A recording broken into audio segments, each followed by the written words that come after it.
समाधान समाधान समाधान। नमस्कार, आदाब, सत श्री अकाल मित्रों, स्वागत है एक बार पुनः आप सभी का समाधान कार्यक्रम में। एक ऐसा कार्यक्रम जिसमें आपकी सभी समस्याओं का समाधान किया जाता है।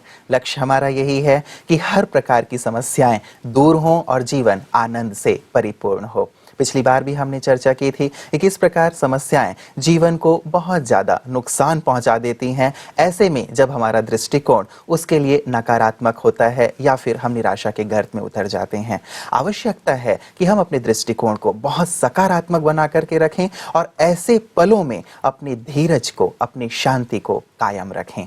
इसी प्रकार की शिक्षाएं, इसी प्रकार की मूलभूत बातें हमें हमेशा बताते हैं आदरणीय राजयोगी सूर्य भाई जी, ताकि हम समस्याओं के दौर में अपने आप को स्थिर रख सकें और सहज रूप से उसे पार कर सकें। क्योंकि कहा जाता है कि हर अंधकार के बाद, हर अंधेरी रात के बाद एक सुनहरा सवेरा अवश्य आता है। आवश्यकता होती है एक क्षणों में धीरज और शांति बनाए रखने की। तो आइए पुनः एक बार स्वागत करते हैं आदरणीय सूर्य भाई जी का। प्रातः जी, आपका बहुत बहुत स्वागत है। शुक्रिया। प्रातः जी, पिछली बार भी हम लोगों ने चर्चा की थी, बहुत सारे ईमेल आए हुए थे। उन्हीं ईमेल्स को हम पुनः लेंगे क्योंकि बहुत सारे मेल्स लगातार आ रहे हैं। जैसे कि हम पिछली बार भी कह रहे थे कि समस्याओं का घर बनता चला जा रहा है आज के मनुष्य का जीवन, लेकिन आवश्यकता है कि किस प्रकार से वो इन समस्याओं का निदान करे और कैसे अपने शांति धैर्य को बनाए रखे। हर समस्या का समाधान है। समस्याएं हैं तो उसका समाधान भी है। और कुछ समस्याएं वर्तमान द्वारा क्रिएटेड हैं तो कुछ समस्याएं पास्ट क्रिएटेड भी हैं। अब ये जो पास्ट क्रिएटेड समस्याएं हैं, इनको लोग प्राय नहीं जानते कि हमने किसी समस्या के किसी काल में बीज बो दिए थे। अब से 10 साल पहले, 20 साल पहले, हो सकता है 50 साल पहले, हो सकता है 100-200 साल पहले भी वो बीज अंकुरित अब हो गए हैं। तो हम इन समस्याओं के समाधान की ओर चलें और उस बीज को पुनः पनपने न दें, उस बीज को पुनः न बोएं जो किसी भी कारण, अज्ञानवश, किसी विकार के वश होकर हमने बो दिए थे। तो समस्याएं हैं तो समाधान भी है। ये सोचकर निराश न हो कि हम क्या करें। किसी का समाधान डॉक्टर्स के पास होता है, किसी का समाधान बैंकों के पास होता है, किसी का समाधान कोई उसके मित्र संबंधी भी कर देते हैं, कोई सहयोग दे देते हैं। ऐसे भी संसार में बहुत अच्छे अच्छे लोग हैं जो एक दूसरों को सहयोग भी बहुत देते हैं। मेरे पास ऐसे गुड न्यूज भी आते हैं कि ऐसे अच्छे इंसानों की भी कमी नहीं है जो बहुत प्रेम रखते हैं और जो समय पर दूसरों के लिए अपना सर्वस्व कुर्बान भी कर देते हैं। लेकिन कुछ समस्याएं पूर्व जन्मों के कुछ विकर्मों के कारण भी होती हैं, जो ऐसे अदृश्य चीज हैं जिनको कोई जान नहीं सकता है। कुछ लोग मानते भी नहीं हैं, लेकिन मानना पड़ता है। और जब उनका समाधान कराया जाता है स्पिरिचुअली, तो समझ में आता है कि वास्तव में spiritual power, silence power, power of mind, power of Rajyoga, ये ऐसी शक्तियां हैं जिनके पास हर समस्या का समाधान है। तो मुझे तो ऐसे ऐसे अनुभव भी लोगों से मिलते हैं कि ऐसी समस्या मतलब अंधकार ही दिखाई देता था कि अब तो गए, इसका तो समाधान होने वाला नहीं, हमारा तो सब कुछ नष्ट होने जा रहा है। चाहे तो हम सामूहिक सुसाइड करेंगे जैसा कई लोग कर चुके हैं, या बस सब कुछ गंवा देंगे हम, तो पता नहीं हमारा क्या होगा। और कुछ छोटे छोटे स्पिरिचुअल एक्सपेरिमेंट्स किए तो कुछ ही दिनों में, किसी का 21 दिन में, किसी का 2 मास में सब कुछ ठीक हो गया, अंधकार विलीन हो गया। जब चारों तरफ से इस प्रकार से समस्याएं आती हैं तो निश्चित रूप से व्यक्ति हार जाता है, निराश हो जाता है। अगर मनुष्य ऐसे समस्याओं में घिर जाए, बस बात इतनी है कि वो अपनी शक्तियों को पहचाने। अगर उसने अपने परम पिता से अपना नाता जोड़ लिया है तो उसकी शक्तियों में भी विश्वास करे, अपनी समस्याओं को उस पर भी समर्पित कर दे और उसकी शक्तियां प्राप्त करके कुछ अपने मन को पॉजिटिव करे, पीसफुल करे। और जो हमारे स्पिरिचुअल लाइफ में राजयोग के पथ पर हम कुछ सुंदर चीज़ें सिखाते हैं कि सवेरे उठ के मेडिटेशन करो, ज़रा खुली हवा में घूमो, चित्त में सुंदर विचार क्रिएट करो, तो आपको दिखाई देगा कि जीवन सचमुच बहुत सुंदर है और समस्याएं उतनी बड़ी नहीं हैं जितनी बड़ी वो हमें प्रतीत हो रही हैं। कहीं ना कहीं समाधान का मार्ग है अवश्य। तो ऐसी कुछ प्रैक्टिस करने पर मनुष्य के पास समाधान आ जाता है। लेकिन अगर मनुष्य ये सोचता है कि वो समस्याओं से इतना उदास हो गया, इतना निराशा के अंधकार में चला गया कि सो रहा है, सवेरे 10 बजे उठ रहा है, फिर टीवी खोल ली है, तो उसको वो समाधान सामने होते हुए भी दिखाई नहीं देगा। इसलिए कुछ स्पिरिचुअल प्रैक्टिस की जाए, राजयोग सीख लिया जाए और सवेरे उठकर विशेष परमात्म मिलन का अनुभव किया जाए, तो उधर से भी बहुत अच्छी बातें बुद्धि में टच हो जाएंगी और निश्चित रूप से समाधान निकलता है। हमारे पास हजारों अनुभव हैं। राजयोग का अभ्यास, मेडिटेशन, ईश्वर पे आस्था और साथ ही अपनी जो आंतरिक शक्तियां हैं उनका भी विकास, इनके माध्यम से भी हम जितनी भी समस्याएं हैं उनका निदान कर सकते हैं। आमतौर पे इस ओर हमारा ध्यान नहीं जाता, बाहरी चीजों की ओर ही ध्यान जाता है कि शायद इसने ऐसा किया, उसने वैसा किया, अब क्या होगा, कैसे होगा, और हम इसमें इतने उलझ जाते हैं कि हमें शायद कोई राह दिखाई ही नहीं देता। बहुत लोग निगेटिव सोच सोच कर अपनी शक्तियों को पूरी तरह भूल जाते हैं, यानी समाधान की ओर ही नहीं बढ़ते। जैसे एक पेशेंट केवल बीमारियों का चिंतन कर रहा है, दवाई खाने के बारे में कुछ नहीं सोच रहा है, या वो कहता है दवाई खाना तो मैं भूल गया, खानी तो 5 बार थी दिन में, अब मुझे तो भूल गया भाई। तो बहुतों के साथ यही हो रहा है। इसलिए मैं एक बहुत सुंदर सिद्धांत लोगों को कहता हूँ, चित्त को शांत कर दो तो समस्याएं स्वतः ही शांत हो जाएंगी। और मैं ऐसे केसेज में जहां लोग बिल्कुल उखड़ चुके होते हैं, बिल्कुल क्या कहें कि चित्त चैन नहीं पा रहा है उनका और मरने तक की सोचते रहते हैं, मैं उन्हें कुछ 2-4 बातें सिखा देता हूं कि इनको स्मरण करके, इनके अभ्यास से अपने चित्त को पहले शांत करो।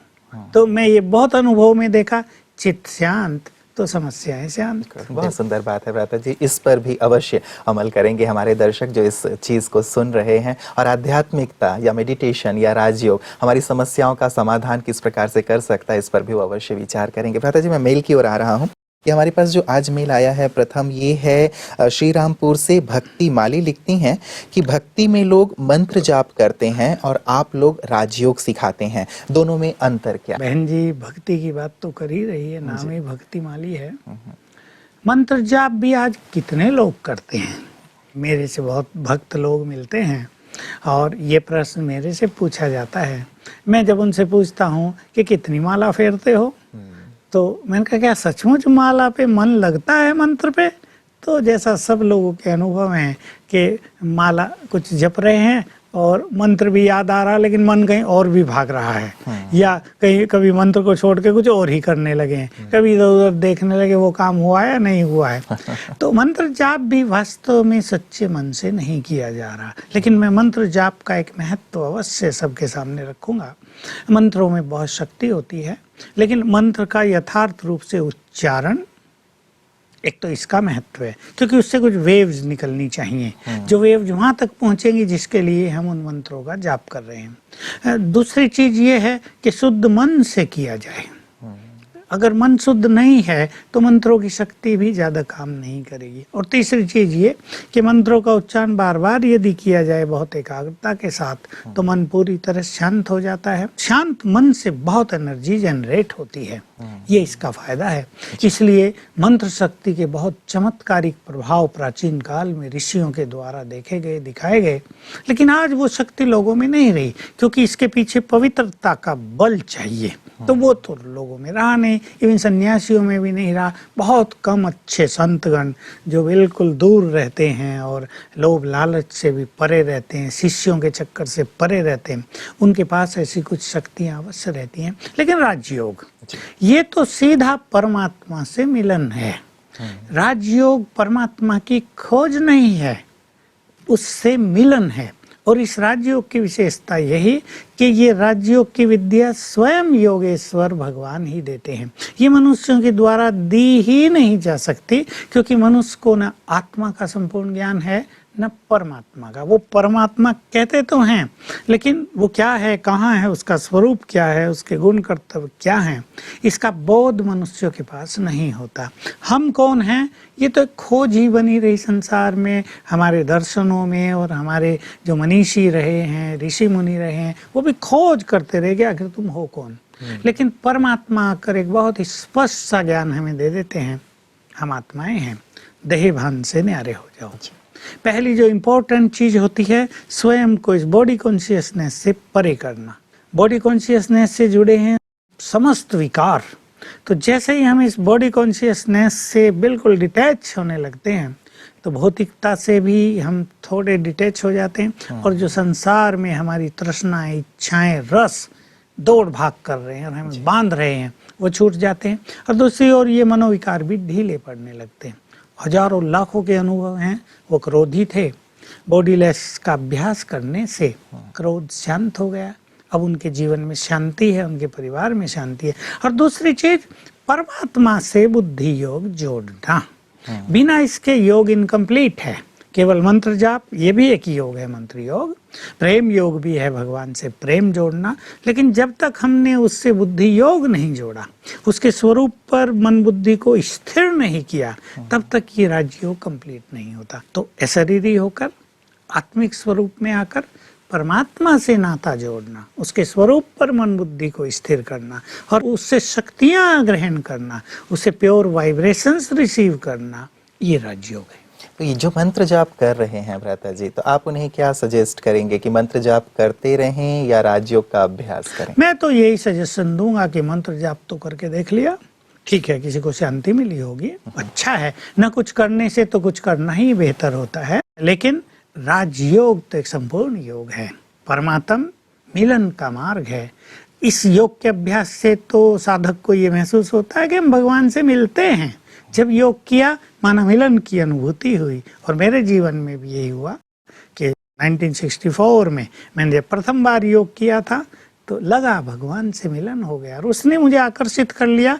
तो मैं सबको यही राय दूंगा, मंत्र जाप कर लिया, अच्छा किया, अब परमात्मा से मिलन का सुख अनुभव करें। बिल्कुल, बहुत सुंदर। भ्राता जी, अगले मेल की ओर मैं चल रहा हूँ। ये आया हमारे पास आनंदपुर से, और सतीश श्रीवास जी लिख रहे हैं कि क्या धर्म और आध्यात्म की शक्ति संसार को कुछ दे पाएगी, या धर्म केवल मनुष्य को कमजोर ही बनाता जाएगा?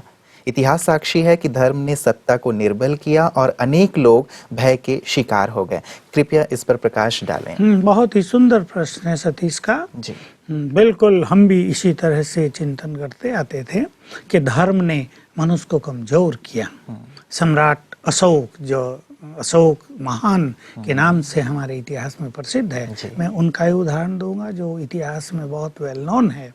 और भी कुछ हैं कि उन्होंने बौद्ध धर्म को स्वीकार कर लिया, युद्ध का मार्ग त्याग दिया। युद्ध को उन्होंने हिंसा समझा, क्योंकि कलिंग का युद्ध उस समय बहुत हिंसात्मक रूप ले चुका था। लेकिन उसके बाद क्या हुआ कि उन्होंने सेनाओं पर ध्यान नहीं दिया, इसलिए उनके बाद उनका शासन कमजोर पड़ गया। दिखाया है कि मौर्य वंश उसके बाद ढीला पड़ने लगा, और 7 पीढ़ी शायद चली, उसके बाद वो समाप्त हो गया। तो ये सत्य है कि इतिहास भी गवाह है कि धर्म ने मनुष्य को निर्बल किया, लेकिन इसका एक कारण है कि धर्म का संपूर्ण ज्ञान मनुष्य के पास तब भी नहीं था। हो सकता है मेरी ये बात हमारे दर्शकों को या कुछ चिंतकों को भाए नहीं, पर देखिए, मैं बिल्कुल साफ कहूँगा, क्रिश्चियन धर्म में प्रेम, बौद्ध धर्म में दया, अहिंसा, जैन धर्म में भी ऐसा ही कुछ, और धर्मों में एक एक क्वालिटी ले ली गई है। संपूर्णता जो है वो नहीं रही, वो केवल एक ही धर्म में दिखाई देती है, लेकिन वो अब केवल पुस्तकों में रह गई, और वो है भारत का आदि सनातन देवी देवता धर्म। उसमें वो संपूर्णता है। तो मनुष्य को अहिंसक भी होना चाहिए और शक्तिशाली भी, उसको दयावान भी होना चाहिए, लेकिन सबकी सुरक्षा करने वाला भी, उसको सबके लिए प्रेम भाव भी रखना चाहिए, लेकिन बहुत सशक्त भी होना चाहिए कि यदि उस पर कोई आक्रमण करे तो वो उसको सामना करने में, उसको जवाब देने में बहुत सक्षम है। मतलब अहिंसा को हमें सही अर्थों में समझना होगा कि अहिंसा का भाव ये नहीं है कि हम अपने हथियार ही डाल दें, लेकिन ये भी भाव है कि हम आत्मरक्षा अवश्य लोग कह करें। देते हैं मच्छरों को क्यों मार रहे हो, ये भी तो हिंसा है। अरे भाई मच्छर तुम्हें मार रहे हैं, तंग कर रहे, सोने नहीं दे रहे, तो आपने ऑल आउट लगा दी, तो इसमें कौन सी हिंसा हो गई। तो लोगों ने क्या अहिंसा को कायरता बना दिया जी। ये वास्तव में अहिंसा है ही नहीं। आत्मरक्षा के लिए यदि हम पर कोई आक्रमण कर रहा है, यदि हमारे सामने कोई बुरा काम कर रहा है, तो हम इतने शक्तिशाली होने चाहिए कि उसको भी रोक सके और अपने को बचा सके। यही सच्ची अहिंसा है। तो वास्तव में धर्म मनुष्य को शक्तिशाली बनाता है। कहा जाता है रिलीजन इज माइट, धर्म में बहुत शक्ति है, लेकिन उस धर्म के सत्य स्वरूप को जानना पड़ेगा। अध्यात्म में रियल शक्ति है धर्म की। धर्म को लोगों ने यही मान लिया, पूजा पाठ करो, मंदिर निर्माण करा दो, कि इन्हें अहिंसा का पाठ पक्का कर लिया तो किसी ने और कुछ, लेकिन ये अपूर्ण स्वरूप है धर्म का। वास्तव में मैं ये कहना चाहूँगा, जहाँ धर्म और अध्यात्म दोनों मिल जाए, जहाँ धर्म का संपूर्ण स्वरूप मनुष्य के जीवन में आ जाए, उस मनुष्य से शक्तिशाली संसार में कोई नहीं हो सकता। और ऐसा धर्म और अध्यात्म न केवल भारत का लेकिन सारे संसार का कल्याण करेगा और उसे निर्बल नहीं ऐसा शक्तिशाली बनाएगा। मान लो भारत में धर्म और अध्यात्म का हम बल बढ़ा दें तो हम इतने शक्तिशाली बन जाएंगे कि संसार की बड़ी से बड़ी शक्ति भी हमारी ओर आंख उठाकर नहीं देख पाएगी। तो मूल रूप से भ्राता जी धर्म के मूल स्वरूप को हमें समझने की आवश्यकता है, जिसे शायद कहीं ना कहीं हम भूल गए हैं। और इसीलिए एक प्रकार से ये मान्यता प्रचलित होने लगी है कि धर्म शक्तिहीन बनाने लगा है। और कई लोग, भ्राता जी एक प्रश्न मैं अपनी तरफ से पूछ रहा हूँ, कई लोग ये कहते हैं कि धर्म एक अफीम की तरह है जो नशा चढ़ा देती है और वास्तविकता से हमें दूर ले जाती है। इस विषय पे आप क्या कहेंगे? ये गलत है। वास्तव में जिन लोगों ने धर्म के रियल मर्म को नहीं समझा है वो धर्म की ऐसी व्याख्या करते हैं, जिन्होंने धर्म का सत्य स्वरूप समाज के आगे नहीं रखा। देखिए, मैं तो एक रियल बात और कहना चाहूंगा। परमात्मा भी आकर एक सत्य धर्म की स्थापना करते हैं सृष्टि पर।